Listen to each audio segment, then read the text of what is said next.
Please advance to the end of this section for a continuation of the lecture. Recording of the next section of this lecture has been muted for copyright purposes. Please advance to the end of this section for a continuation of the lecture. Recording of the next section of this lecture has been muted for copyright purposes. Please advance to the end of this section for a continuation of the lecture. Recording of the next section of this lecture has been muted for copyright purposes. Please advance to the end of this section for a continuation of the lecture. Recording of the next section of this lecture has been muted for copyright purposes. Please advance to the end of this section for a continuation of the lecture. Recording of the next section of this lecture has been muted for copyright purposes. Please advance to the end of this section for a continuation of the lecture. Recording of the next section of this lecture has been muted for copyright purposes. Please advance to the end of this section for a continuation of the lecture. Recording of the next section of this lecture has been muted for copyright purposes. Please advance to the end of this section for a continuation of the lecture. Recording of the next section of this lecture has been muted for copyright purposes. Please advance to the end of this section for a continuation of the lecture. Recording of the next section of this lecture has been muted for copyright purposes. Please advance to the end of this section for a continuation of the lecture. Recording of the next section of this lecture has been muted for copyright purposes. Please advance to the end of this section for a continuation of the lecture. Recording of the next section of this lecture has been muted for new model that we're going to discuss is demand and supply, or demand and supply. This model aims to explain where prices come from for different markets, where prices come from, who determines the prices, and what determines the quantity supplied. We'll start on page 3, please, where it says markets and prices. So just before we talk about demand and supply, I need to give you 4 definitions. And these 4 definitions are best understood if we look at an example. Let's go back to books and CDs. Everyone's found page 3, where it says markets and prices. So on page 3 you have 2 definitions: the money price of a product and the relative price of a product. Money price is the actual price that you see on a price tag or a shelf, the shelf price of a product. So let's say $100 for a book. We'll use the symbol capital B, subscript B for books, and $20 for a CD, capital P, subscript C for CDs. This is known as the money price. That's the actual price that you see on a shelf. Now, a new concept for you is relative price. What is relative price? As the name implies, it's the price of a product in terms of another. What is the relative price of a book compared to the price of a CD? 100 divided by 20, which is 5. I.e., a book is 5 times the price of a CD. Or what is the relative price of a CD? Price of a CD divided by a price of a book, 20 over 100. A CD is 1/5 the price of a book. This idea is known as relative price. It's the price of a product compared to the price of another product. we'll need to use this definition later today. On a similar note, is your actual income versus this new idea called your real income. Actual income versus real income. Now, in economics, we use the symbol capital Y for income. So let's say your income is $1,000 a week. This is your actual income. So the literal dollar money that you earn. Whereas your real income, you can probably guess. Any ideas what real income might be? How did you calculate that? Real income is your income divided by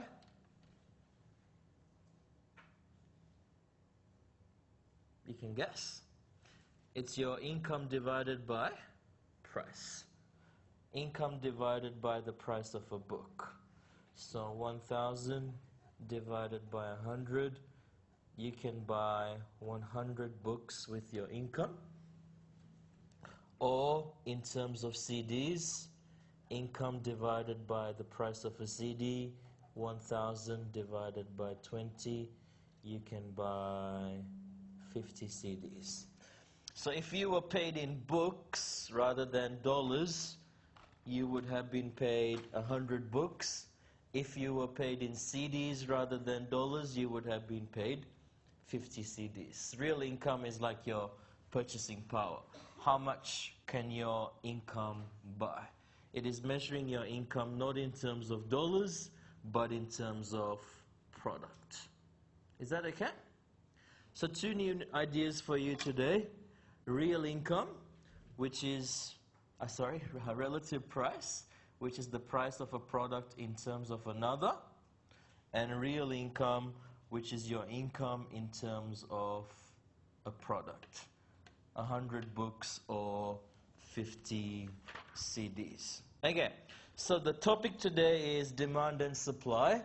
So page 4, just so I know that you understand what I mean by page 4. What's the first word on top of page 4? What's the first word on top of page 4? Demand. Everyone say demand. 1, 2, 3. 1, 2, 3. Everyone say demand. No, if you say demand, it's wrong. It's demand. 1, 2, 3, demand. If you write demand in the exam, I will reduce your marks. It's demand. Okay, so the model is demand and supply. So what exactly do we mean by demand? What's the technical definition of demand?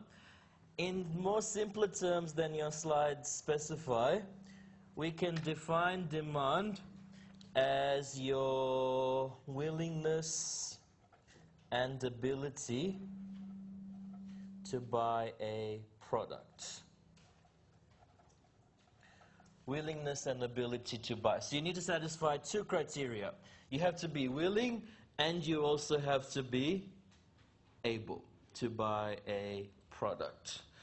So our aim is to construct a model of demand.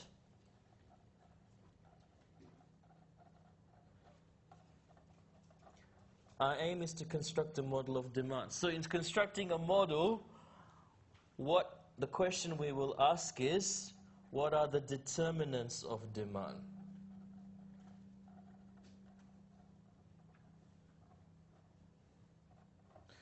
So when you go shopping, when you buy products, what are the determinants that decide what you buy, please? Price of what? Price of that product? Yes, any other ideas? Your income? Your budget?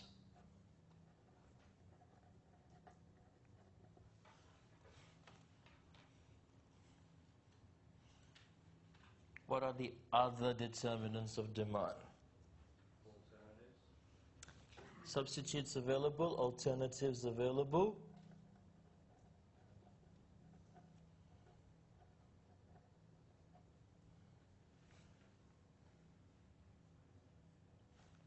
Likewise, the accessories available.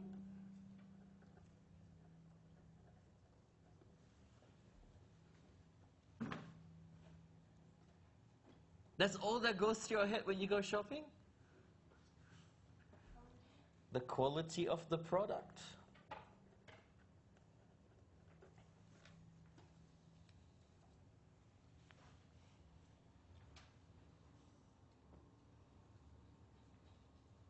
You guys obviously don't spend too much time shopping. You're just studying all the time, no time to shop or consider shopping. You're like, what is shopping? What is he talking about? How long it's gonna last you? Sorry? How long it's gonna be with you? How long it's gonna last you? I don't know what's the best way to write that. Longevity, durability, which I guess is a subset of quality, but anyway. We could go on and on. The color, the size, the shape, the weight, the brand name, the packaging, the customer service, the features of the product, whether your friend bought the product, whether it's popular, whether it's fashionable. This list is next to endless. The expiry date. There's many factors that determine demand. We could all keep going on, and we'll all have a different list. But I gave you a definition of a model in the previous class. What is the definition of a model? A model has to be how many dimensions, at least in this first year subject? 2 dimensions. So, to keep the model 2-dimensional, if we were to incorporate all of these variables, it will actually be way too complicated. It wouldn't be 2-dimensional anymore to incorporate every single factor here.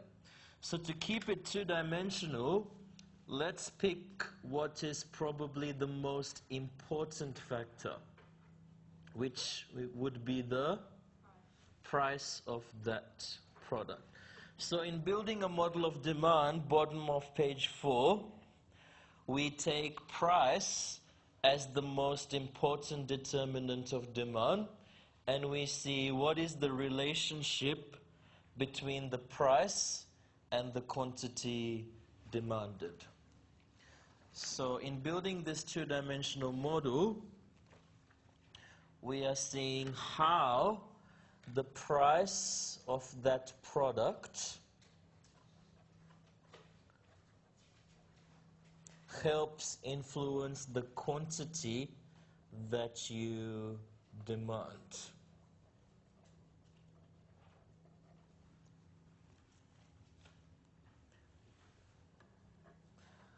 So what we're going to do is we're building a model of demand and supply. We'll start with demand first and then look at supply after.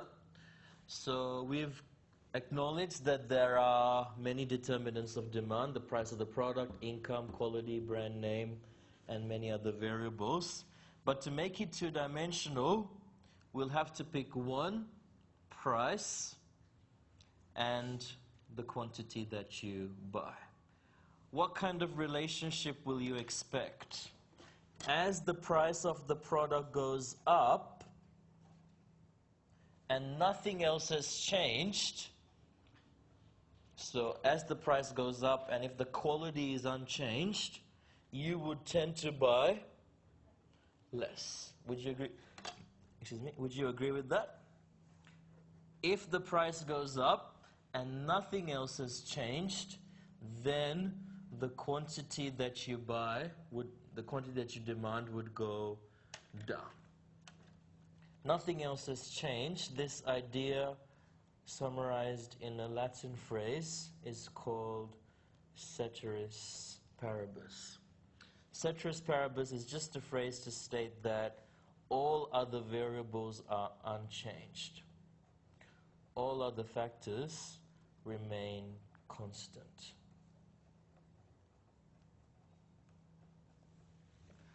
So if the price goes up and there's no change in quality, we can conclude that consumers would tend to buy less.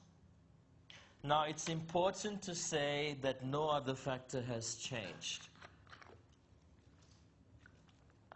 Because if the price has gone up and the quality has gone up, you would buy more or less, or it depends.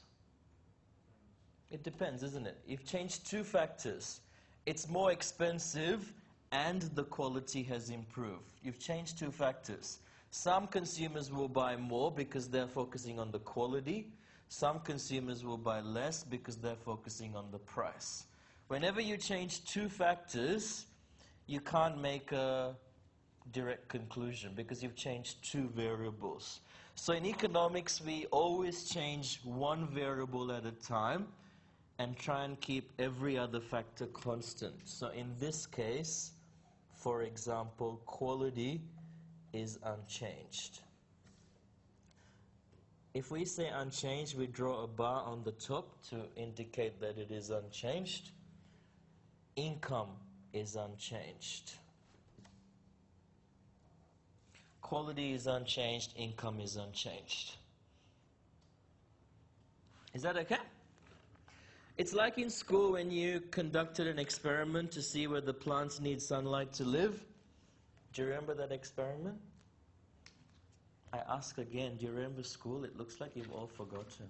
There was this place called school you went to, well, hopefully, and one of the things you did in school is you wanted to see whether plants need sunlight to live. Do you remember that? I can't conduct the experiment using these two plants. Just pretend these are plants, sorry. This is the Macquarie Uni budget. So, supposing these are the two plants, I can't conduct the experiment. Why? Because the two species of plants are different. I've got to make sure that I keep as many variables the same as possible. I can conduct the experiment with these two plants because these two plants are the same. And then what do I need to do? I'm simply conducting an experiment where the plants need sunlight to live, so I need to put them in similar sized. I know they're not almost the same. I need to put them in similar sized pots. I need to give them the same amount of, come on, I'm not that bad at artist. What is that? Soil. I need to put the same amount of 1, 2, 3 drops. 1, 2, 3 drops of water. I need to keep everything the same, yeah? The only difference is I'm going to put one plant in the sunshine. Yay. And I'm going to put the other plant in that's a cupboard. It's a white cupboard. I'm going to put the other plant in a cupboard. Yeah? Can you see how I've only changed one factor? I've kept everything else the same, but I've only changed one factor. So hopefully that kind of reminds you of what you did in school, because that's what we'll be doing in economics as well. We'll always change one variable at a time. Here we're only changing the price, and we're seeing what response consumers have without changing any other factor. So there's a negative relationship here. So as the price goes up, the quantity that you buy will go down. So there'll be some sort of negative relationship. It need not be a nice straight line. It need not be a nice smooth curve. This is known as a demand curve.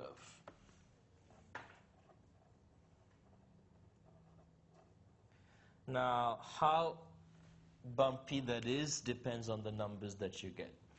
It may be nice and straight. Some textbooks draw a nice straight line.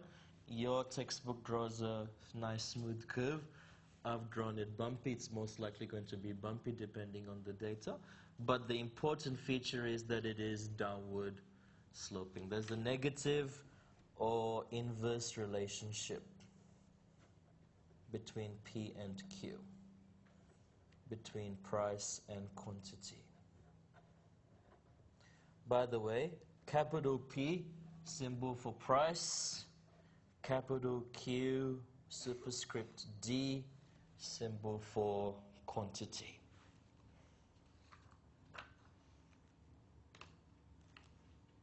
Is that okay? So as the price goes up and nothing else has changed, the quantity that you will buy will be less. Okay, top of page 5. What's the second word?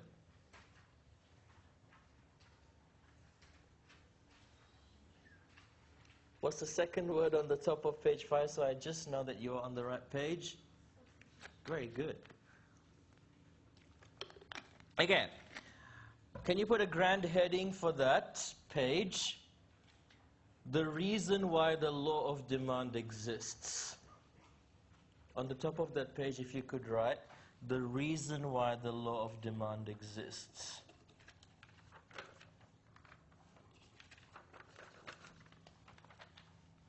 Let's go back to this example. Let's say that the price of CDs increases to $25. I'll give you 2 minutes. Can you change all the cells that need changing if the price of CDs increases to $25? Have a go, please. If the price of CDs increases to $25, which of those 8 cells will change? So nothing has happened to the price of books, and nothing has happened to income. We're keeping all those factors the same.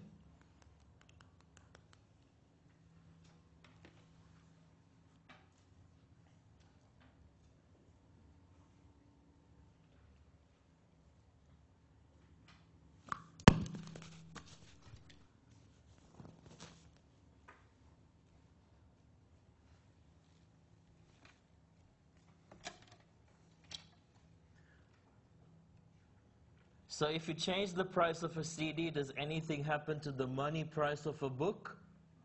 No. The money price of CDs has gone up. Does anything happen to the relative price of a book?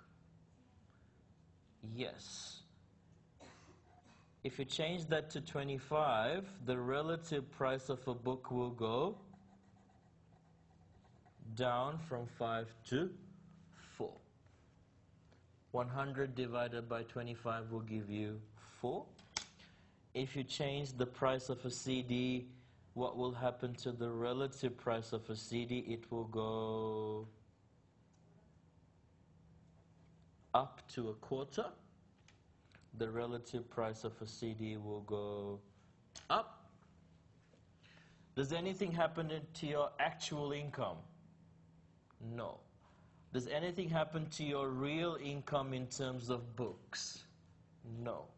Does anything happen to your real income in terms of CDs? Yes. Your real income in terms of CDs will go down to 40 CDs, which used to be 50 CDs. Is that okay? So, the first effect of an increase in the price of CDs, by the way, have we met ceteris paribus conditions? Yes, everything else is unchanged. So when the price of CDs goes up, even though nothing happened to the price of a book, the relative price of a book goes down. Top of page 5, this is known as the substitution effect. The substitution effect is the substitution effect. When the price of CDs goes up, one reason you buy less CDs is because books are relatively cheaper.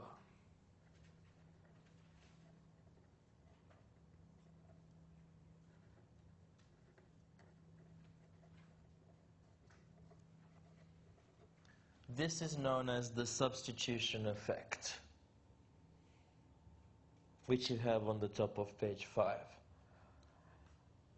One reason you're buying less CDs is because even though nothing happened to the price of a book, books are now what cheaper? Books are now blank cheaper. What goes in the blank? Relatively cheaper. That's the substitution effect.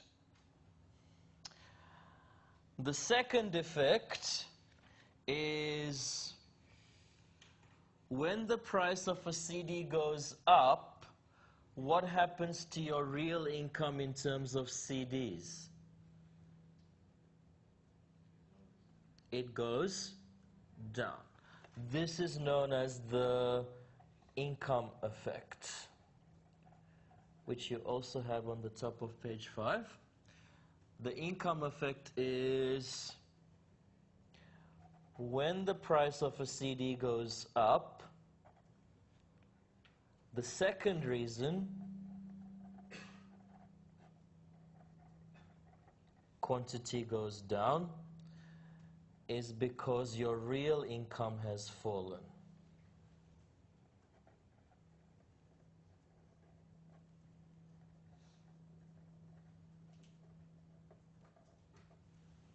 This is known as the income effect.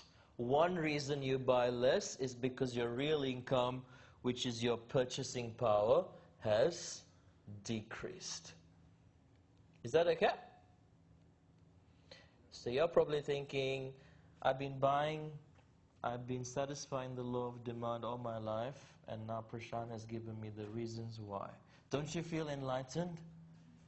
See, I've told you why you've been buying less when the price goes up. The first reason is known as the substitution effect. The second reason is known as the income effect. So now when you go shopping, you can know in your heart, in your head, why you are doing that. Like I said in the first class, economics is making something very obvious, complicated sounding. So these are the two reasons why behind the law of demand. So summarizing that diagrammatically, page 6, you have a demand curve. Again, what's the important feature of that graph? The important feature of the graph is the fact that it is negatively sloped, downward sloping. It doesn't matter if it's a nice smooth curve or a nice straight line. You'll see all sorts of demand curves wherever you look. All of these are valid demand curves. It could be a perfectly straight line. That's a valid demand curve. It could be a perfectly smooth curve. That's a valid demand curve. It could be jagged, which is the more realistic case because you're collecting data and you're just joining all the dots. So it just depends on the data, yeah? For ease of drawing, textbooks tend to draw it nice and smooth as a straight line or a curve, but either is possible. Is that okay? Bottom of page 6. And if you could have 2 pairs of axes, please. And put a grand heading, 2 types of changes.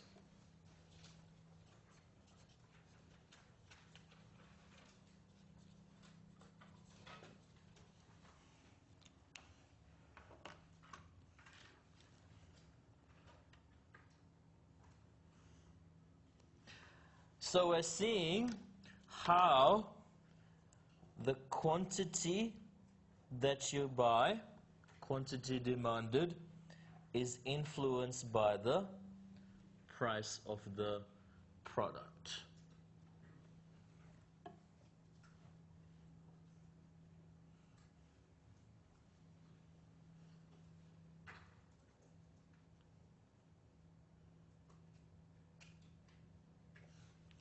Just let's change the example to apples.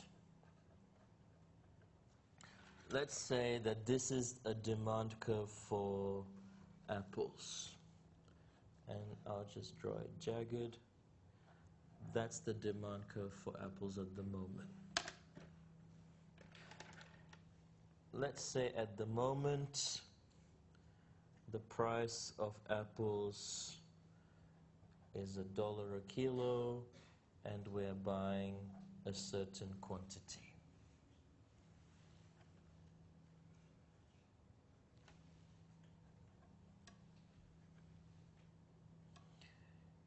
If the price of apples goes up to $2, my graph tells me that the quantity of apples demanded will go down.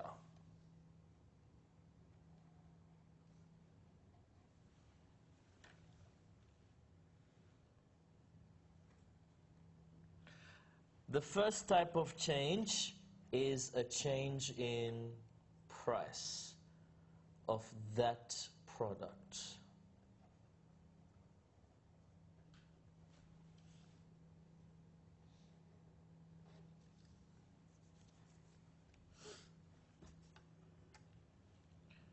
If there's a change in price of, maybe I should say this product rather than that product. Change in price of this product.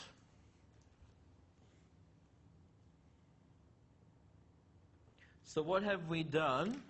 We've essentially just moved along the given demand curve. This type of movement is therefore literally called a movement along. This is terminology. Since we've gone up and down the given demand curve, this is known as a movement along.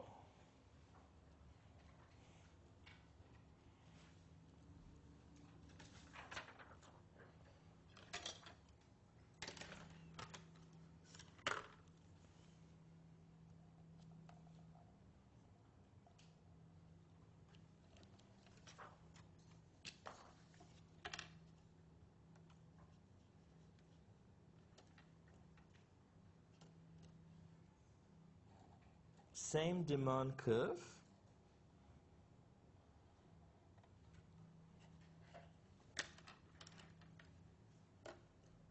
Nobody said, wow, that's amazing. Did you see how I got the same demand curve there?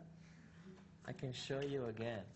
So you take an overhead, and then you trace over the original demand curve.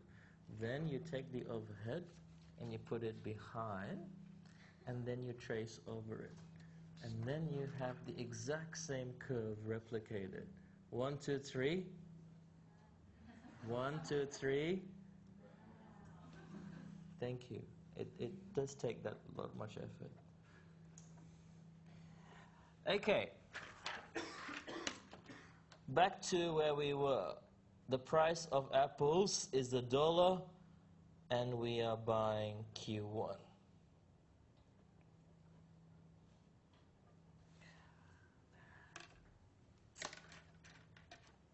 Scientists at the CSIRO have just released a study, or just released the results of a study, that if you eat apples, your life expectancy will double. So you will live till 140, at least. Maybe that's too much. Maybe you don't want to live that long. If you eat apples, your life expectancy will increase by 10 years. There's a change in some other factor. There's a change in the quality of the product, or let's say perceived quality of the product. They're the same apples, but now consumers are suddenly more aware that apples are better quality than they initially realized. The quality of apples has suddenly increased in the eyes of consumers. Has there been a change in price of apples? No, not yet at least. There's just an increase in perceived quality. Can I simply move up and down this demand curve? There's been no change in the price, yeah? Yet. So now I can't move along the demand curve like I did before. Now what happens is, if there's an increase in the quality of the product, you would buy more or less. You would tend to buy more. So that was the demand curve before the perceived increase in quality. Now that demand curve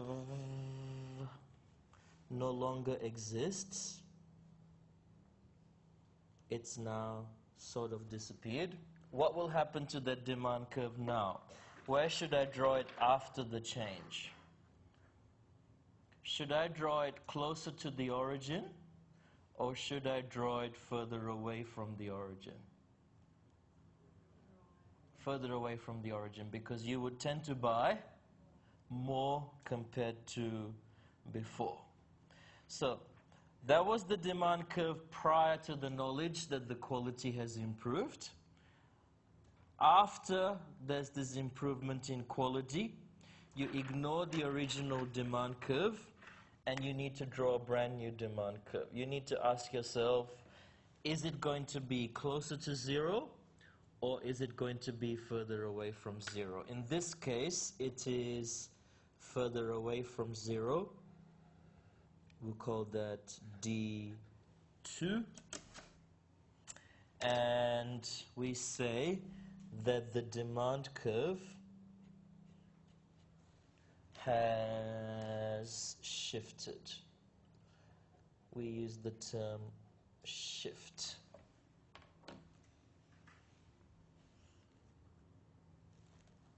This is for an increase in quality.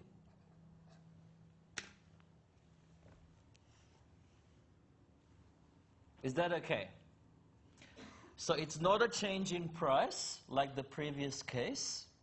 This is a change in some other factor other than price. So for this, the general heading would be change in a non-price factor. If there's a change in a non-price factor, the demand curve will shift. If there's a change in a non-price factor, example quality, the demand curve is going to shift. If there's a change in a price in the price, then what do? Do we shift the demand curve? No. Then you simply move along the given demand curve. Is that okay? Because I don't need to shift the demand curve in this case, because that is already showing me the relationship between P and Q. So if there's a change in price, you simply go up and down the given demand curve. If there's a change in any other factor, maybe quality, maybe income, and we'll discuss some other factors in a second, any non-price factor will cause the demand curve to shift. Okay? So, back to this example. What would I do if the price of apples went down? I would move along the demand curve. So if the price of apples decreased,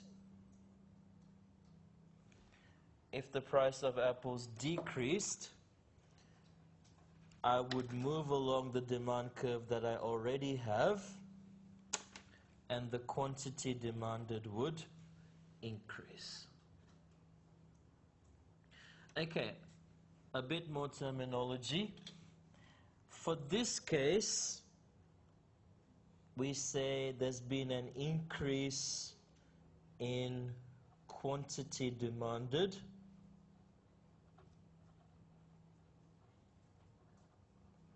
when you move along the demand curve, at least downwards, we say increase, upwards we'll say decrease. And for the second case, we use the phrase, there's been an increase in demand.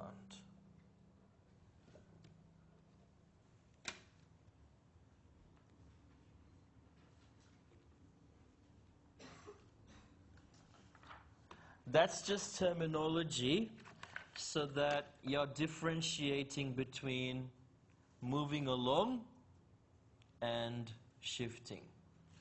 For moving along, we use the phrase quantity.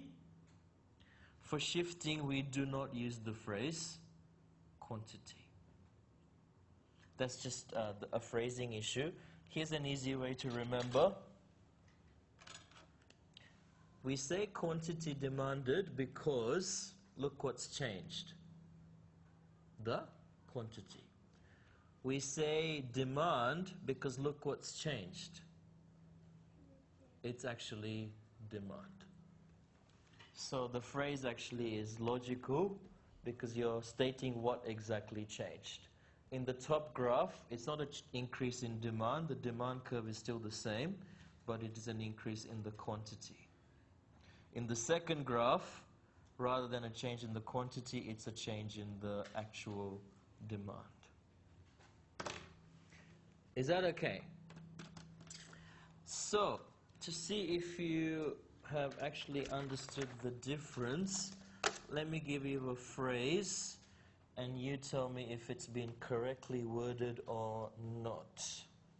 You don't need to copy this as such because it's just a phrase. There has been an increase in demand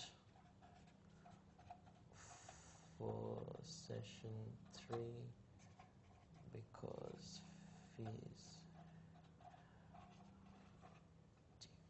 Has that been correctly phrased?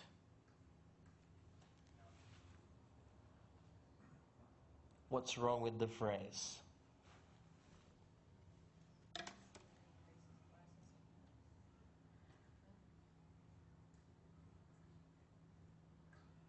Is it a price change or is it a non-price change?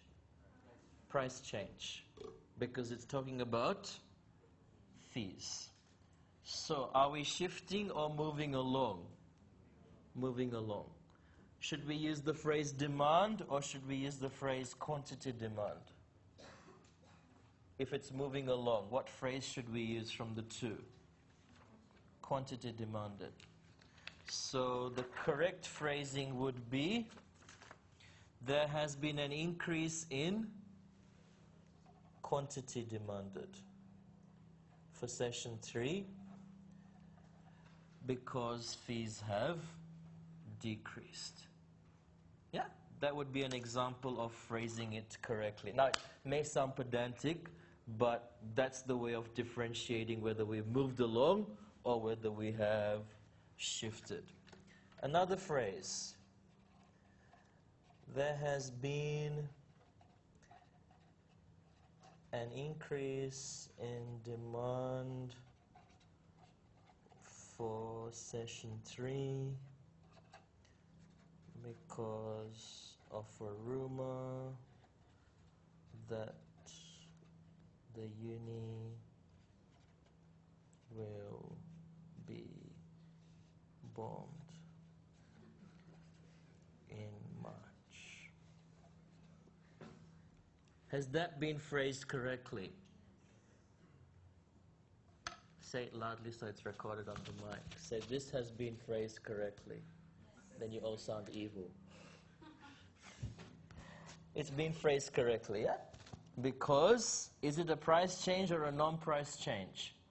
It's a non-price change. Do we use the word demand or phrase quantity demanded? Demand, because it is a non-price change. Okay? So bottom of page 6, you have a what type of change? Bottom of page 6, you have a price change. Top of page 9, you have some examples of non-price changes. Some examples of non-price changes on the top of page 9. We'll go through them one by one.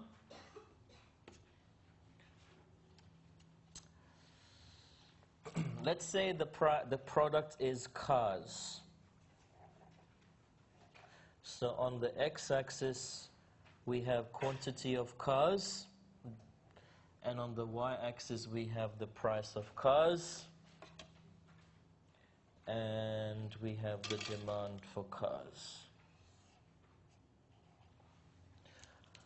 Let's say the price of petrol goes up.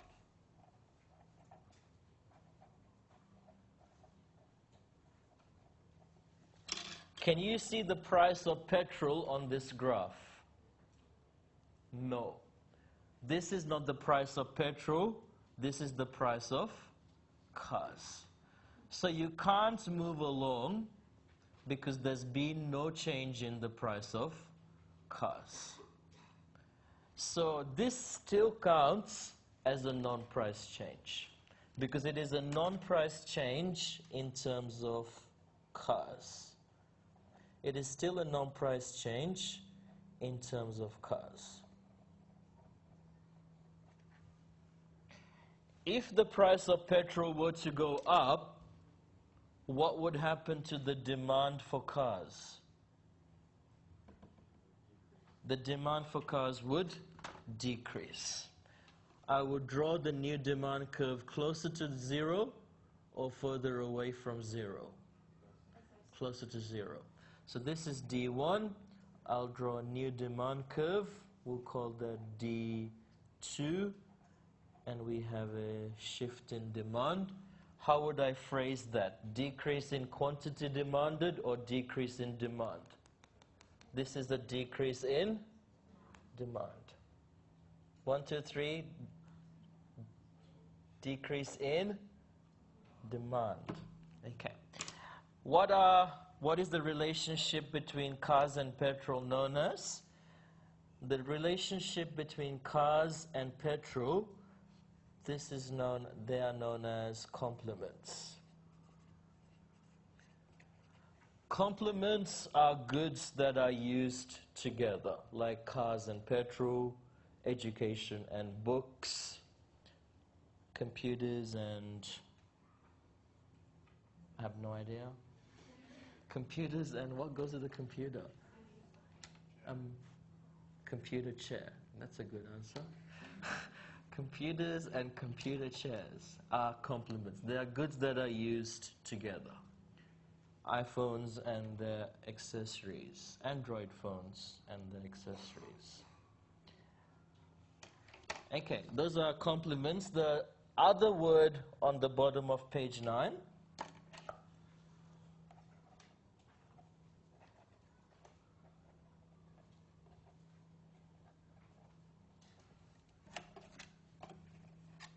So, you probably noticed by now that economics is just a secret word that we use for a subject that is really about drawing, isn't it? But it's so colorful. Have you seen all the colors that I have?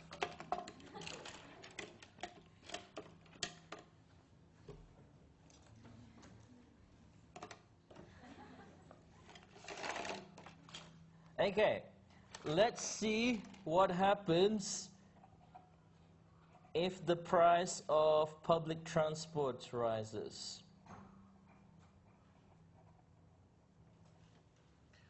The price of public transport has increased. Over time, what will happen to the demand for cars? Maybe not straight away, but given sufficient time, what would happen? The demand for cars would tend to increase because public transport and cars, you could argue they are substitutes. So the relationship between public transport and cars is known as substitute. That's a lot of T's. Substitutes. Titut. Anyway. Substitutes. As the price of public transport goes up, the demand for cars would shift to the right. How would I phrase this? Increase in demand. Is it a price change or a non-price change? It is a non-price change in terms of cars.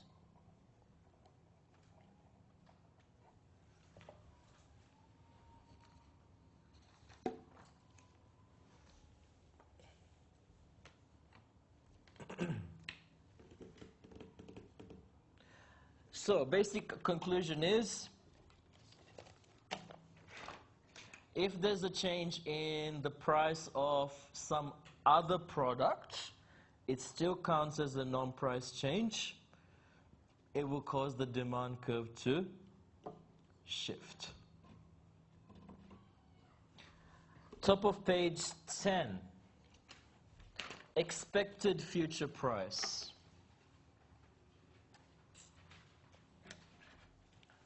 Let's say it is cars again, actually.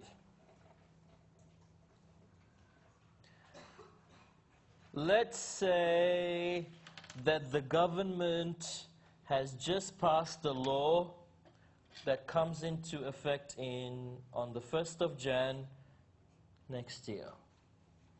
And the law is that they're going to triple the tax on cars.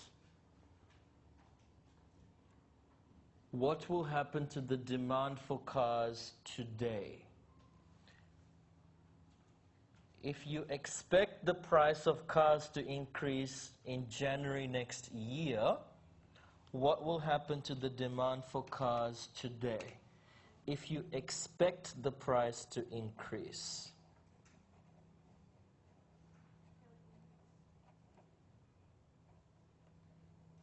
So it hasn't happened yet. It's simply an expectation.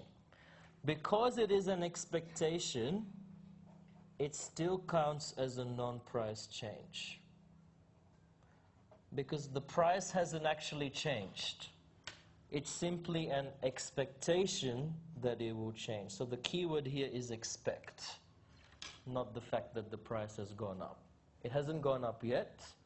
Consumers are expecting that it will go up. The demand for cars today would tend to increase. You would try to buy it now, if you can, to avoid the price hike in the future. Does that make sense? So it still counts as a non-price change. It still counts as a shift. You'd try and buy the product today to avoid the price hike in the future. Excuse me. Or it could work the other way. You might just buy a car for the sake of it because next year you can sell it and perhaps make a profit because next year cars will be more expensive. This happens in the property market. If you think real estate is going to appreciate in 2015, what will you do today? If you think prices of real estate would skyrocket in the future, you try and buy as much as you can today itself. Demand would increase today. If you expect the price of Qantas shares to double next year, what will you do today? You will try and buy it now while it is cheaper.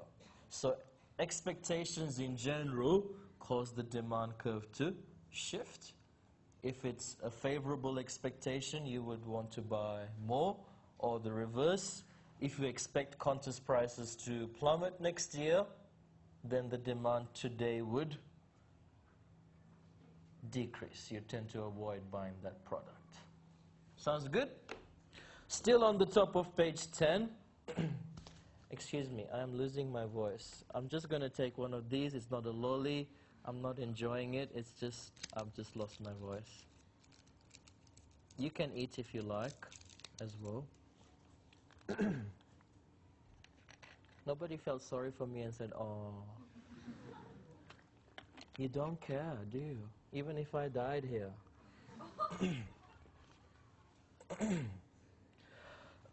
Excuse me.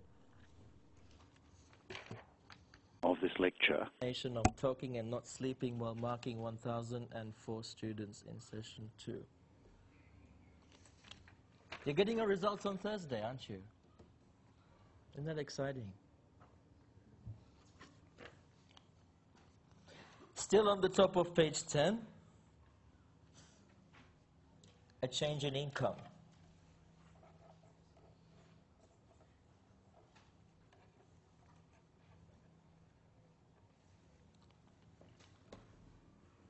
By the way, your results are all ready. It's just that it's been ready since last Tuesday.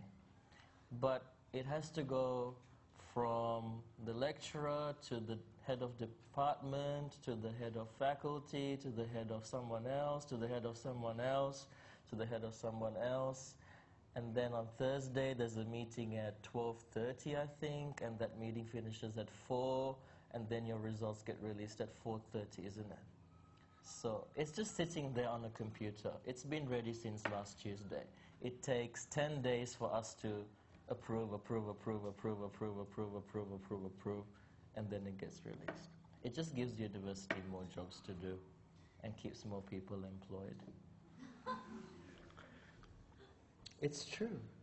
And it never gets disapproved at any of these stages. It just goes, yeah, okay, yeah, okay, yeah, okay, and just keeps getting signed. Recording of the next section of this lecture. Okay.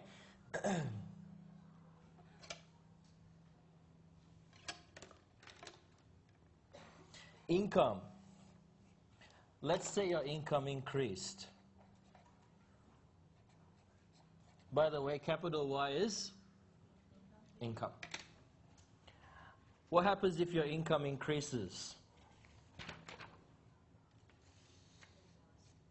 Would you buy more cars or less cars, or it doesn't affect you? It depends, right? It depends on each person. Some of you will buy more. Some of you, I will buy less because I'll sell my car and buy a helicopter instead and fly to uni. So it depends on each person. Okay? So it may go up, it may go down. You have two words on the top of page 10. If income goes up and you buy more, then the good is called normal. If the good is normal, you will buy more. If the good is inferior, you will buy less. So it depends. It depends on the person. It depends on the nature of the product. So if your income goes up and you buy more, we call the good normal. If your income goes up and you tend to buy less, we call the good inferior. Some goods are universally inferior. Let's say second-hand textbooks. If your income goes up, you would tend to buy. You would swap to brand new ones. You would tend to buy less second-hand textbooks, second-hand clothes, second-hand cookies, anything second-hand. If your income goes up, you would tend to buy. I just saw someone eat a cookie and it came to my mind, sorry. So some goods maybe it depends on the person, like cars. Some goods may be universally inferior, like home brand products or second-hand products. Is that okay? Now, if income goes up if income goes down and you buy less, is the good inferior or normal? It's still normal.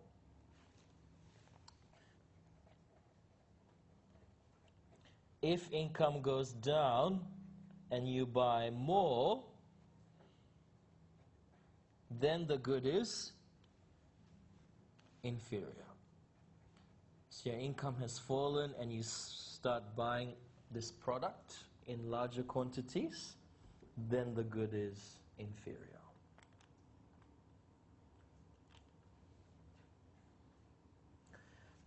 Bottom of page 10, future income.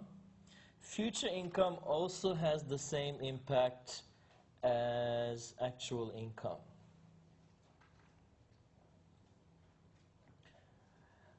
It's not Christmas yet, but your workplace is known to always give everyone a Christmas bonus the week before Christmas. And you know that already. So there's another 2 or 3 weeks to Christmas, but you know that you're going to get a bonus just before Christmas. What might you do today? Would you wait until you get your bonus to spend it? You might spend it today itself, right?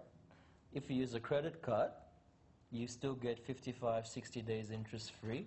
So you could spend that money today and then pay your credit card later after you get the bonus. You might be willing to pay the interest as well. So you don't need to wait for the income to increase to actually spend more or spend less. So future income has the same directional impact as actual income. The size of the shift may be smaller. The direction will be the same. The direction is unchanged. The size will be smaller though.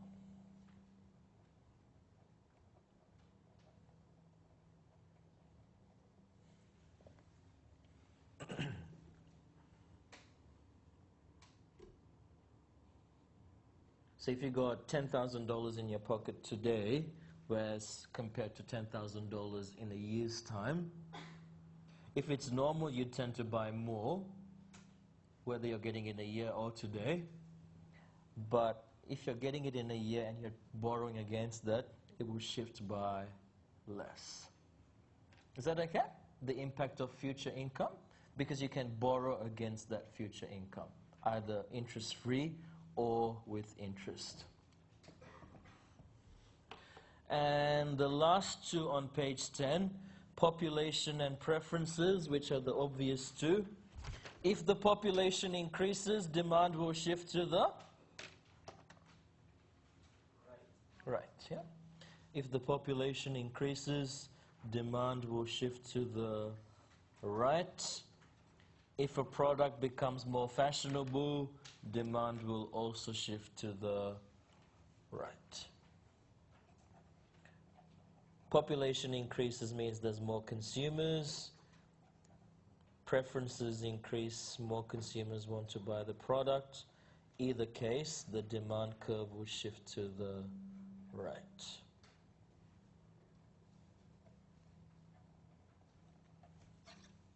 So for all of these cases we've discussed, population, preferences, income, future income, expected price, price of substitutes, price of complements, these are all non-price changes. They are non-price changes with respect to cars. Whenever there's a non-price change, the demand curve will shift. You only move along if there's a change in price. And I'll give you a 5-minute break there. Section for a continuation of the lecture. Recording of the next section of this lecture has been muted for copyright purposes. Please advance to the end of this section for a continuation of the lecture. Recording of the next section of this lecture has been muted for copyright purposes. Please advance to the end of this section for a continuation of the lecture. Recording of the next section of this lecture has been muted for copyright purposes. Please advance to the end of this section for a continuation of the lecture. Recording of the next section of this lecture has been muted for copyright purposes. Please advance to the end of this section for a continuation of the lecture. Recording of the next section of this lecture has been muted for copyright purposes. Please advance to the end of this section for a continuation of the lecture. Recording of the next section of this lecture has been muted for copyright purposes. Please advance to the end of this section for a continuation of the lecture. Recording of the next section of this lecture has been muted for copyright purposes. Please advance to the end of this section for a continuation of the lecture. Recording of the next section of this lecture has been muted for copyright purposes. Please advance to the end of this section for a continuation of the lecture. Recording of the next section of this lecture has been muted for copyright purposes. Please advance to the end of this section for a continuation of the lecture. Recording of the next section of this lecture has been muted for copyright purposes. Please advance to the end of this section for a continuation of the lecture. Recording of the next section of this lecture has been muted for copyright purposes. Please advance to the end of this section for a continuation of the lecture. Recording of the next section of this lecture has been muted for copyright purposes. Please advance to the end of this section for a continuation of the lecture. Recording of the next section of this lecture has been muted for copyright purposes. Please advance to the end of this section for a continuation of the lecture. Recording of the next section of this lecture has been muted for copyright purposes. Please advance to the end of this section for a continuation of the lecture. Recording of the next section of this lecture has been muted for copyright purposes. Please advance to the end of this section for a continuation of the lecture. Recording of the next section of this lecture has been muted for copyright purposes. Please advance to the end of this section for a continuation of the lecture. Recording of the next section of this lecture has been muted for copyright purposes. Please advance to the end of this section for a continuation of the lecture. Recording of the next section of this lecture has been muted for copyright purposes. Please advance to the end of this section for a continuation of the lecture. Recording of the next section of this lecture has been muted for copyright purposes. Please advance to the end of this section for a continuation of the lecture. Recording of the next section of this lecture has been muted for copyright purposes. Please advance to the end of this section for a continuation of the lecture. Recording of the next section of this lecture has been muted for copyright purposes. Please advance to the end of this section for a continuation of the lecture. Recording of the next section of this lecture has been muted for copyright purposes. Please advance to the end of this section for a continuation of the lecture. Recording of the next section of this lecture has been muted for copyright purposes. Please advance to the end of this section for a continuation of the lecture. Recording of the next section of this lecture has been muted for copyright purposes. Please advance to the end of this section for a continuation of the lecture. Recording of the next section of this lecture has been muted for copyright purposes. Please advance to the end of this section for a continuation of the lecture. Recording of the next section of this lecture has been muted for copyright purposes. Please advance to the end of this section for a continuation of the lecture. Recording of the next section of this lecture has been muted for copyright purposes. Please advance to the end of this section for a continuation of the lecture. Recording of the next section of this lecture has been muted for copyright purposes. Please advance to the end of this section for a continuation of the lecture. Recording of the next section of this lecture has been muted for copyright purposes. Please advance to the end of this section for a continuation of the lecture. Recording of the next section of this lecture has been muted for copyright purposes. Please advance to the end of this section for a continuation of the lecture. Recording of the next section of this lecture has been muted for copyright purposes. Please advance to the end of this section for a continuation of the lecture. Recording of the next section of this lecture has been muted for copyright purposes. Please advance to the end of this section for a continuation of the lecture. Recording of the next section of this lecture has been muted for copyright purposes. Please advance to the end of this section for a continuation of the lecture. Recording of the next section of this lecture has been muted for copyright purposes. Please advance to the end of this section for a continuation of the lecture. Recording of the next section of this lecture has been muted for copyright purposes. Please advance to the end of this section for a continuation of the lecture. If I say top of page 13, what's the first word? Or what's the second word?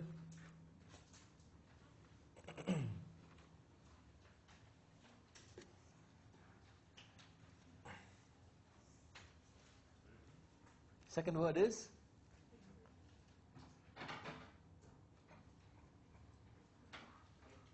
If.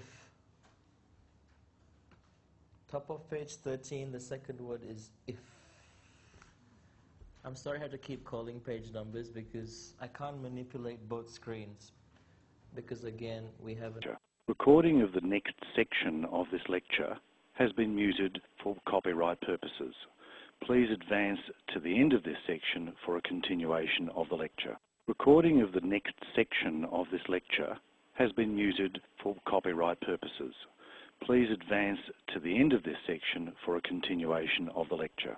Recording of the next section of this lecture has been muted for copyright purposes.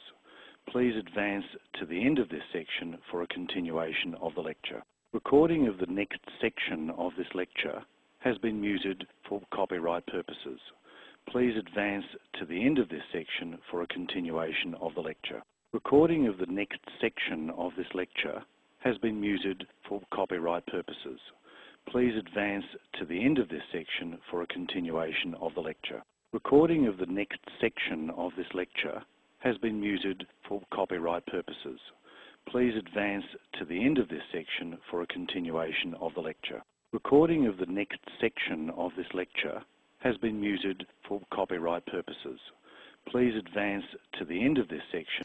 So, if demand is willingness and ability to buy, then supply, the definition will be, if demand is willingness and ability to buy, then supply will be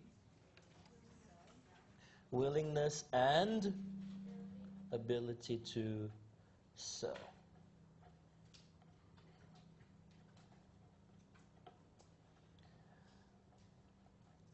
Demand is willingness and ability to buy. Supply is willingness and ability to sell. Willing, the firm can make a profit. Able, the firm has the resources to actually produce the product. Now, as the price goes up, you will be willing and able to sell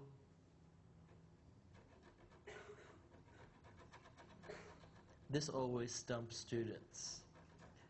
Can I buy your laptop, please, for $200? Sorry, your name? Ariad. Can I buy your laptop for $200? Can I buy a laptop for $500?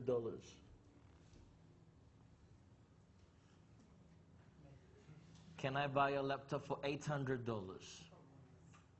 So as the price goes up, he is willing and able to sell more or less? More. Yeah? The reason students get a bit confused is because they're thinking the other way. The causation is, if the price goes up, you will be willing and able to sell more. I didn't say the other way around, because you're thinking, let's say, if you were a large company and you flooded the market with lots of output, the price would tend to go down. I'm saying the other way. We'll talk about monopolies and firms with market power later. So we're assuming the firms have no market power here. Firms are very small. Firms have no market power to influence the price themselves. So as the price goes up, they are willing and able to sell more. It's not the other way around where the firm is so large and they produce and then they drive the price down, which is not what they want. It's the other way around. As the price increases, you are willing and able to sell more. We'll talk about market power situations like Apple or Sony PlayStation, and they release a PlayStation or an Xbox where they control the market, they can drive the price up or down themselves. But this is where firms have no market power. As the price goes up,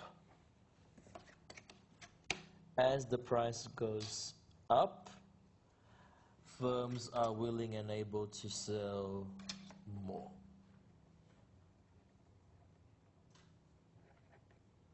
The quantity supplied will increase.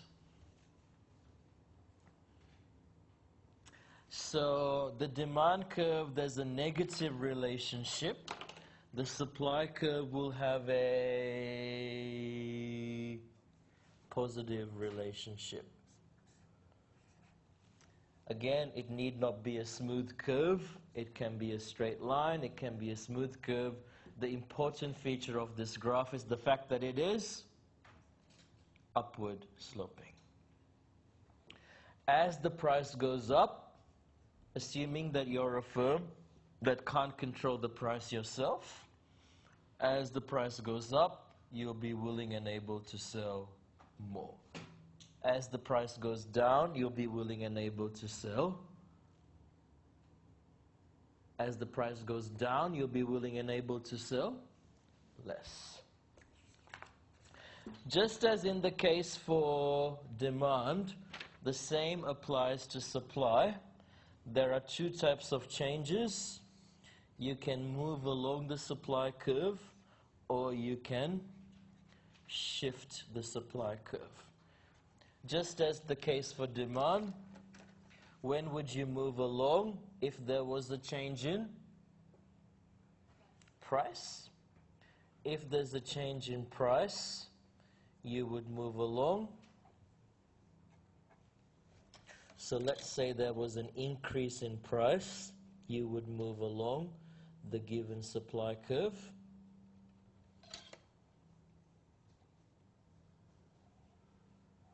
How would you phrase this in words? This would be an increase in quantity supplied.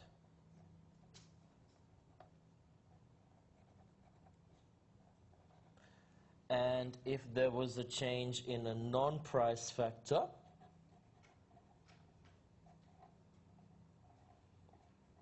then the supply curve would shift.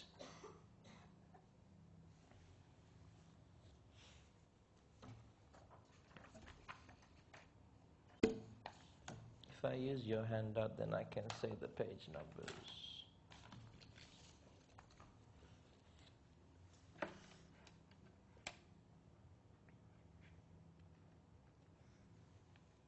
How would you phrase the second case? Increase in supply.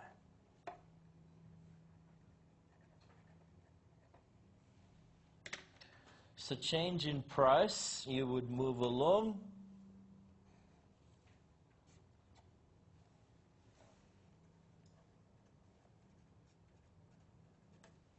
Change in a non-price factor, you would shift.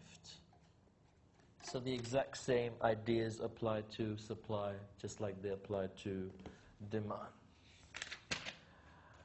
Now, this page 10. I'm reading the page number at the bottom here, your actual page number. I don't know why I didn't do that from the beginning.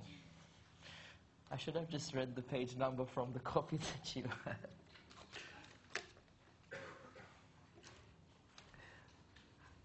So the actual number 10 in your document. Different factors that can cause the supply curve to shift. price of related goods produced.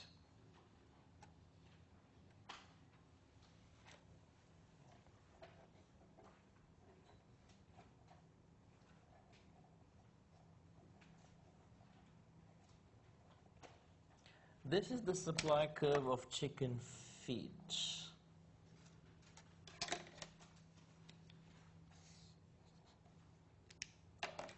What will happen to the supply of chicken feet if the price of chickens goes up?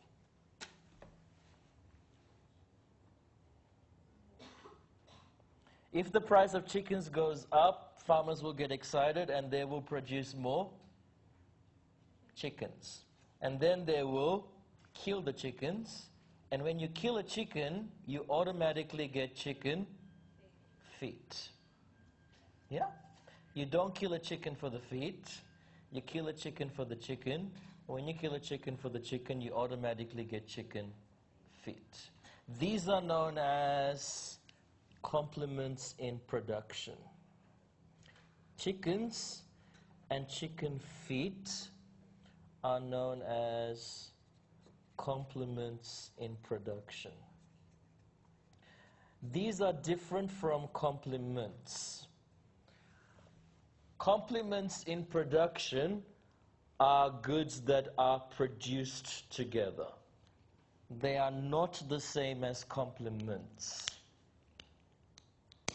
Complements in production are not the same as complements. Has been muted for copyright purposes. Please advance to the end of this section for a continuation of the lecture. Recording of the next section of this lecture has been muted for copyright purposes.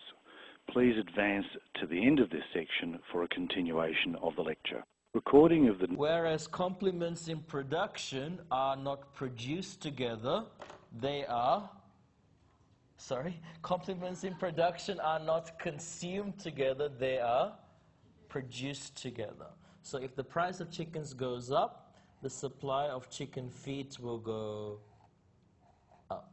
That was the most obvious example I could think of. Sorry if you're a vegetarian, but it's the only example I could think of. Nobody kills a chicken for their feet, or nobody cuts off feet of a chicken for no reason. It's literally, as you kill a chicken, you get feet. It's the only product I could think of where you don't produce it by itself. Can you think of one? No. I challenge you. Whey protein. Sorry? Whey protein is a byproduct when you produce cheese. Yes, but you want to produce... this is not a byproduct. What I mean is, you're not going to produce feed by itself ever. Whereas you could produce whey protein by itself. In fact, that is probably more profitable than cheese. Okay, challenge for you, think of one for homework. Another relationship.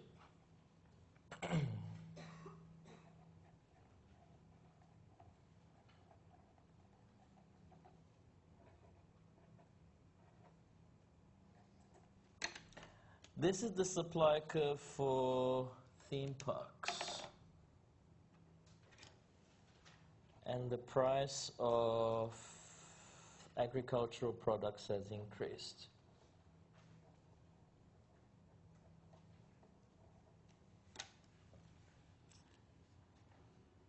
What is the relationship between theme parks and agricultural products?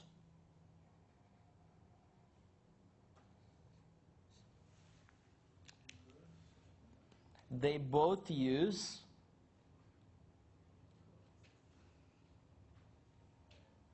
I guess this doesn't work for Sydney with the new Wet n Wild they're opening, but if you think about Queensland, the land that they build theme parks on is the same land that they could have used for farming as well. Queensland has farming as well as theme parks. So if a product uses the same resource, they are known as substitutes in production.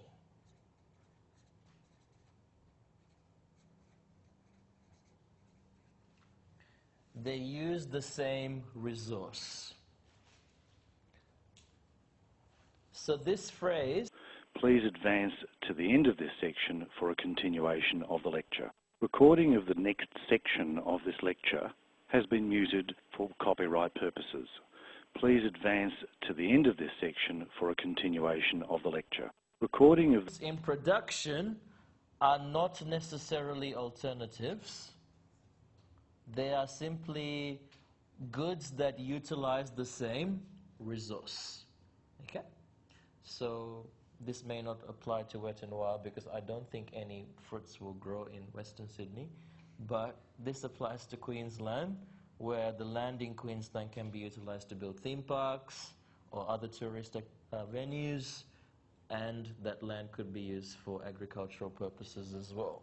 So, if agricultural products become more profitable, the supply of theme parks will shift to the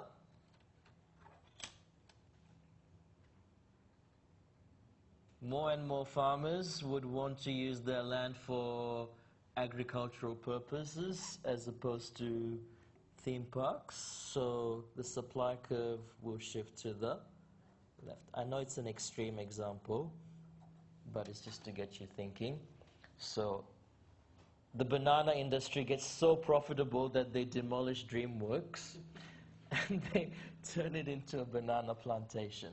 It could happen. Yeah. If it did, then DreamWorks would go and there'll be bananas growing there.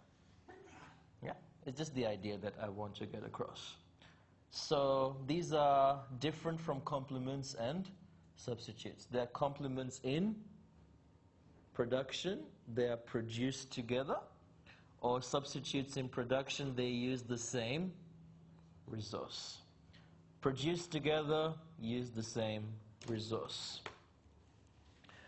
All of these are non-price changes because we are changing the price of a different product. Factors of production.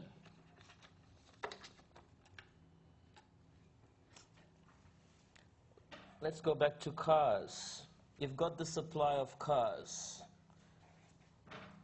Trade unions have successfully argued to increase the wages of factory workers.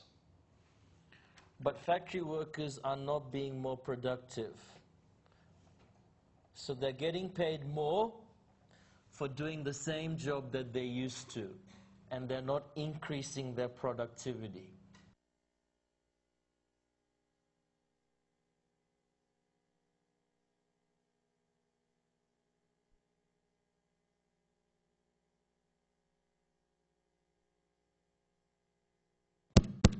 Would you be willing and able to sell more or less if you're a car company and you need to pay more wages to your workers? Willing and able to sell less.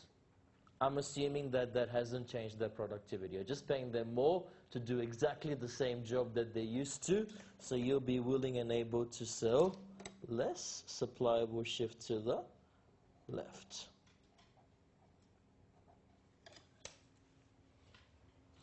So any increase in a factor of production or any increase in cost of production will cause the supply curve to shift to the left.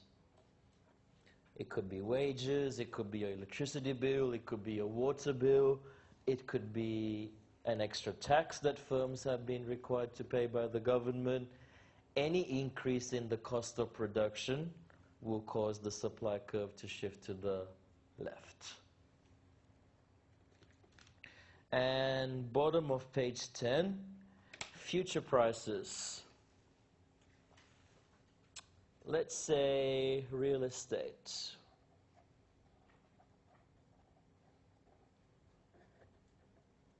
There's an expectation that the price of real estate will double in 2015.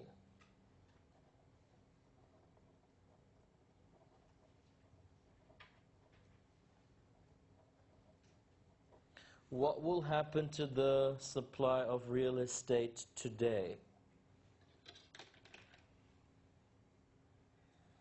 Would you want to sell what you have, or would you take a risk and wait? You tend to wait, right? If you can. Not everybody can, but if you are able to, and if you expect, the key word here is expect. It's an expectation that it could happen, so you'll try not to sell now. You'll try and wait. Today, supply will shift to the left. You expect the price to increase, so you hold on and you wait for that price to increase. And can you make a note? Please advance to the end of this section for a continuation of the lecture. Recording of the next... A change in the expected price is the only one that affects both demand and supply. If you remember our previous discussion about demand, changed both. So a change in the expected price shifts demand and it also shifts supply. It's the only factor from our lists that shifts both. Is that okay? So if you expect the price to go up in the future, what will you do today if you're a consumer? If you expect the price to go up in the future and you're a consumer, you would want to buy now. Demand will increase. And if you are a seller, you will try to wait and you will sell less. So expectations can shift both. Top of page 11, technology.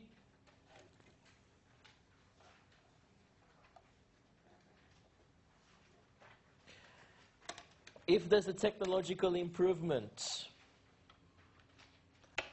we've got a new car factory that is faster, produces more cars per hour than before. Supply will shift to the... This is technology of production, not technology of the product. If there's an improvement in the technology of production, not technology of the product, so the factory is faster, better, supply will shift to the right.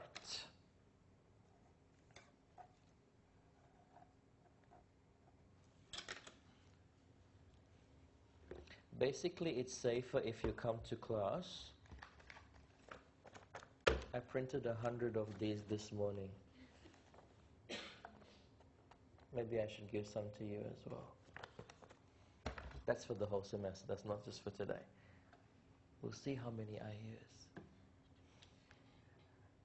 Because I end up spending too much time drawing the axes. So an increase in the technology of production will cause supply to increase. And if it's an agricultural product and there's a natural disaster, let's say there's a cyclone in Queensland, what will happen to the supply of bananas?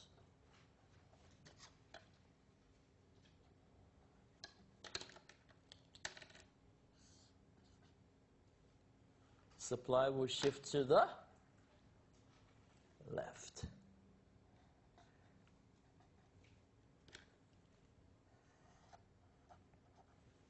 Is that okay?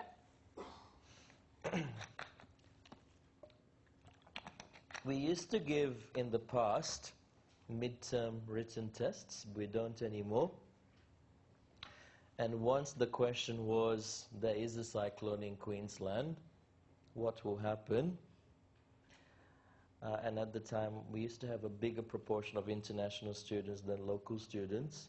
And a lot of students wrote, a cyclone in Queensland will cause the supply curve to shift to the right, because a cyclone is an improvement in technology.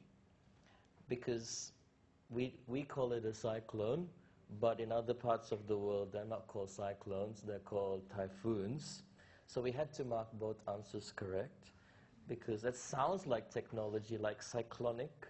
So, yeah, just an interesting fact. Isn't that amazing? What people think. Just one word. And in other parts of the world, it's not called a cyclone or a typhoon, it's called a hurricane. So, goodness knows what they thought. Okay, so I've shown you supply, I've shown you demand. Now what should I do?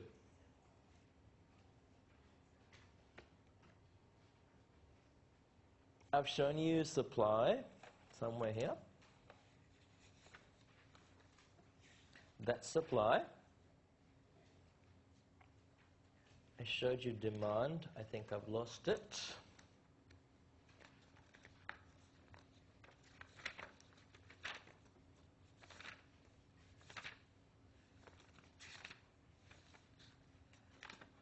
I have. I'm sorry for losing the demand curve. I found it. Say yay. Nobody cares. I found the demand curve. So I've shown you demand. I've shown you supply. Now, what should I do? What should I do?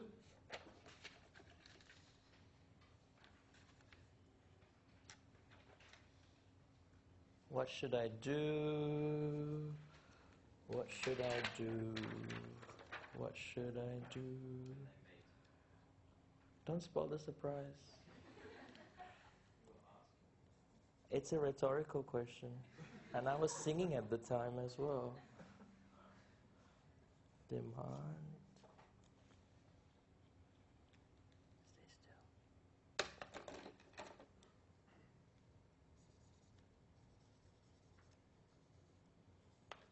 Stay still. Supply. Now, what will I do? Oh no. Oh dear. So we're on page 13.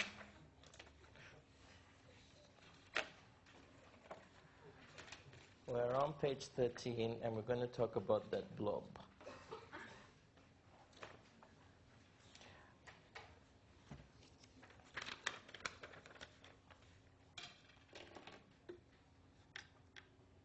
I'll use the same colors. So we've got demand, we've got supply,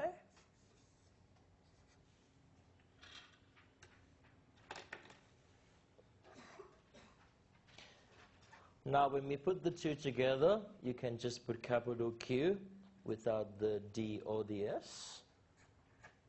And this is called a market. You have the definition of a market on the previous page. No, you don't. I'll give you the definition. A market is where buyers and sellers meet to exchange commodities.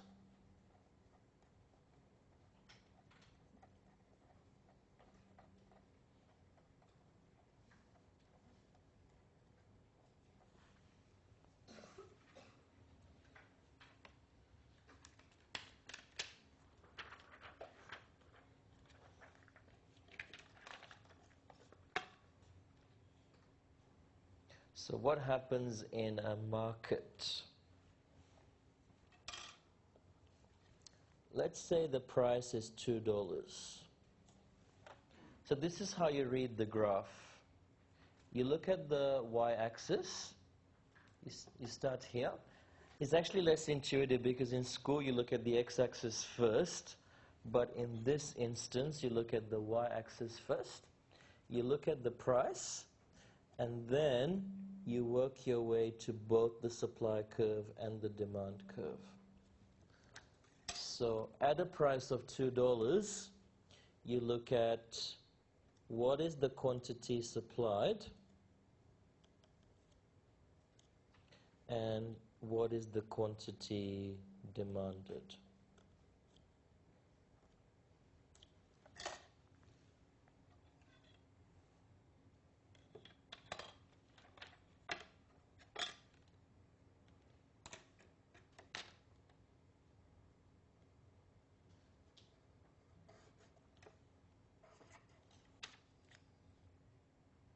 Which one is bigger? The quantity demanded or the quantity supplied at this price? At a price of $2, the quantity supplied is bigger than the quantity demanded. Is that okay? So you're working your way you're reading this way. You're looking at the $2, you're looking at the supply curve and the demand curve, then you're looking downwards here. The quantity supplied is bigger than the quantity demanded. We call this situation a surplus. When the quantity supplied exceeds the quantity demanded.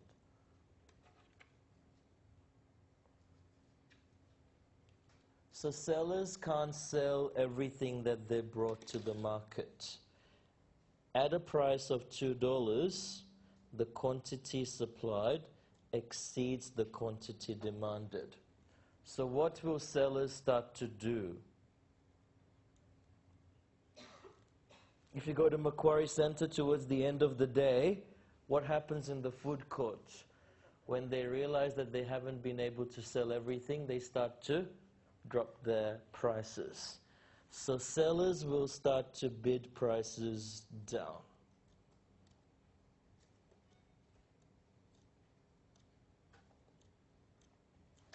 So the price will start to decrease. Change in price, move along or shift. Change in price, move along. Now, watch this carefully. Change in price, move along the supply curve, move along the demand curve until the two are equal to each other.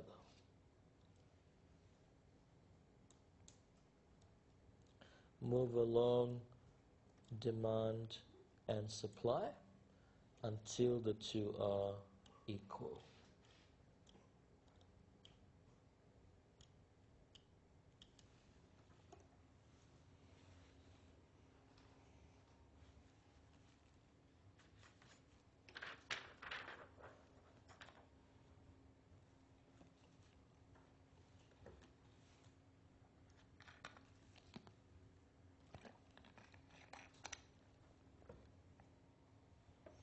Is that okay? So the price will keep decreasing until some price is reached. Let's say $1.20 for example, where the two are equal. We'll call that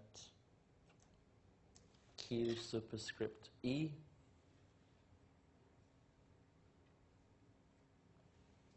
And P superscript E. I'll tell you why I put the E later. If you know it, don't spoil the surprise for anyone else. So I'll tell you what the E is later.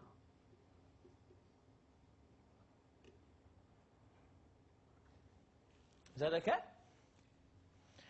I just realized when I put the demand and the supply curve together, nobody said, wow. So when you see the overall model next time, you should go 1, 2, 3. Yeah, it should be amazing. It's like, it built up. So we did demand, we did supply, there's all this tension and build up. And then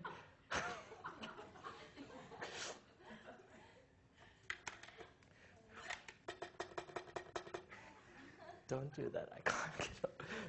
Then we put the two together, and that's where you go, wow, how amazing was that? Okay.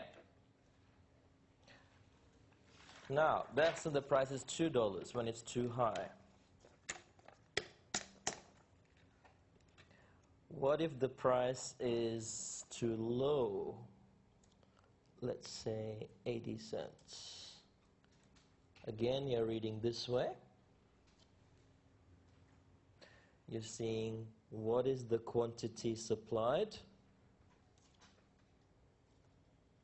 And what is the quantity demanded at that price? Which one is bigger? Quantity demanded or quantity supplied? Quantity demanded. So this is now not a surplus, this is a shortage. So it's the reverse of before. This is like an auction.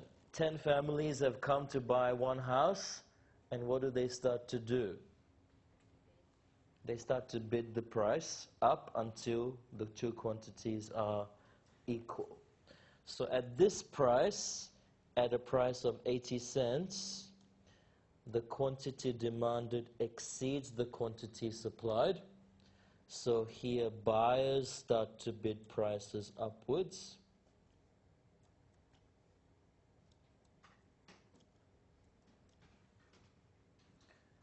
Change in price, move along or shift? If there's a change in price, we would move along demand, move along supply, until the two are equal. Until demand and supply are equal.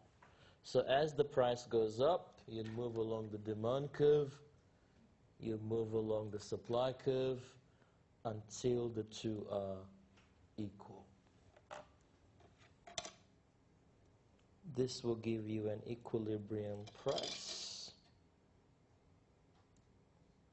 Let's say $1.20 and some equilibrium quantity.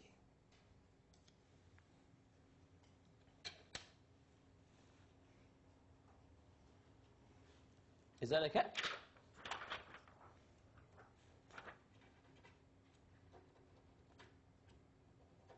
You like it?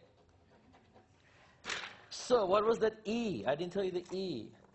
And I know you've been waiting. That E stands for equilibrium.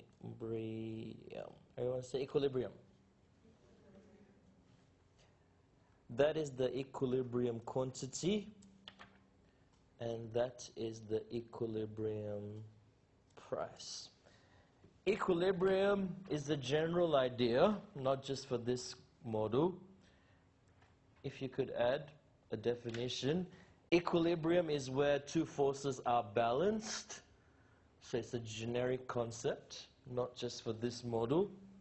We'll see it in other contexts as well. Equilibrium is where two forces are balanced. In this context, the two forces are demand and supply. So in this context, demand and supply are balanced. Demand and supply are equal. Is that okay? So the argument is the market reaches an equilibrium via an adjustment in the price. Price is the adjustment mechanism. Again, fancy words. Price is the adjustment mechanism to restore equilibrium. In other words, at the end of the day, when there's lots of sushi rolls left over in Macquarie Centre,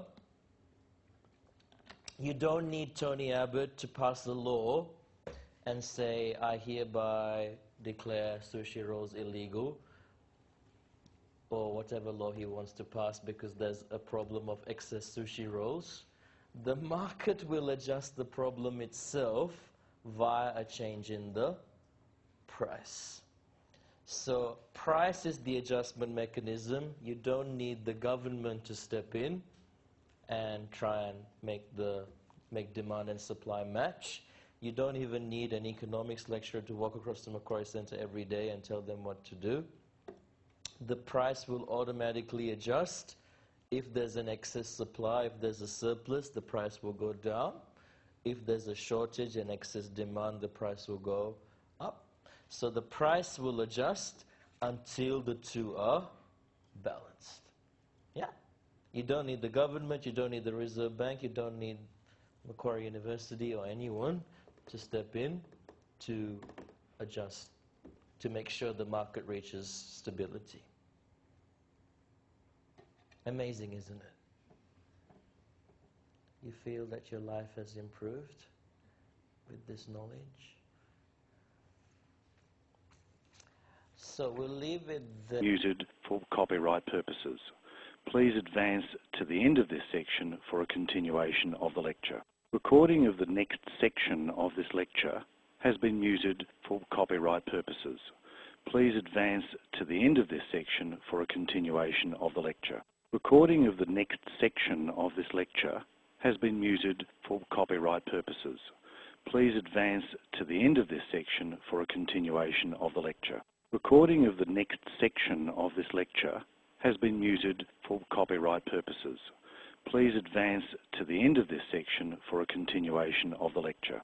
Recording of the next section of this lecture has been muted for copyright purposes. Please advance to the end of this section for a continuation of the lecture. Recording of the next section of this lecture has been muted for copyright purposes. Please advance to the end of this section for a continuation of the lecture. Recording of the next section of this lecture has been muted for copyright purposes. Please advance to the end of this section for a continuation of the lecture. Recording of the next section of this lecture has been muted for copyright purposes. Please advance to the end of this section for a continuation of the lecture. Recording of the next section of this lecture has been muted for copyright purposes. Please advance to the end of this section for a continuation of the lecture. Recording of the next section of this lecture has been muted for copyright purposes. Please advance to the end of this section for a continuation of the lecture. Recording of the next section of this lecture has been muted for copyright purposes. Please advance to the end of this section for a continuation of the lecture. Recording of the next section of this lecture has been muted for copyright purposes. Please advance to the end of this section for a continuation of the lecture. Recording of the next section of this lecture has been muted for copyright purposes. Please advance to the end of this section for a continuation of the lecture. Recording of the next section of this lecture has been muted for copyright purposes. Please advance to the end of this section for a continuation of the lecture. Recording of the next section of this lecture has been muted for copyright purposes. Please advance to the end of this section for a continuation of the lecture. Recording of the next section of this lecture has been muted for copyright purposes. Please advance to the end of this section for a continuation of the lecture. Recording of the next section of this lecture has been muted for copyright purposes. Please advance to the end of this section for a continuation of the lecture. Recording of the next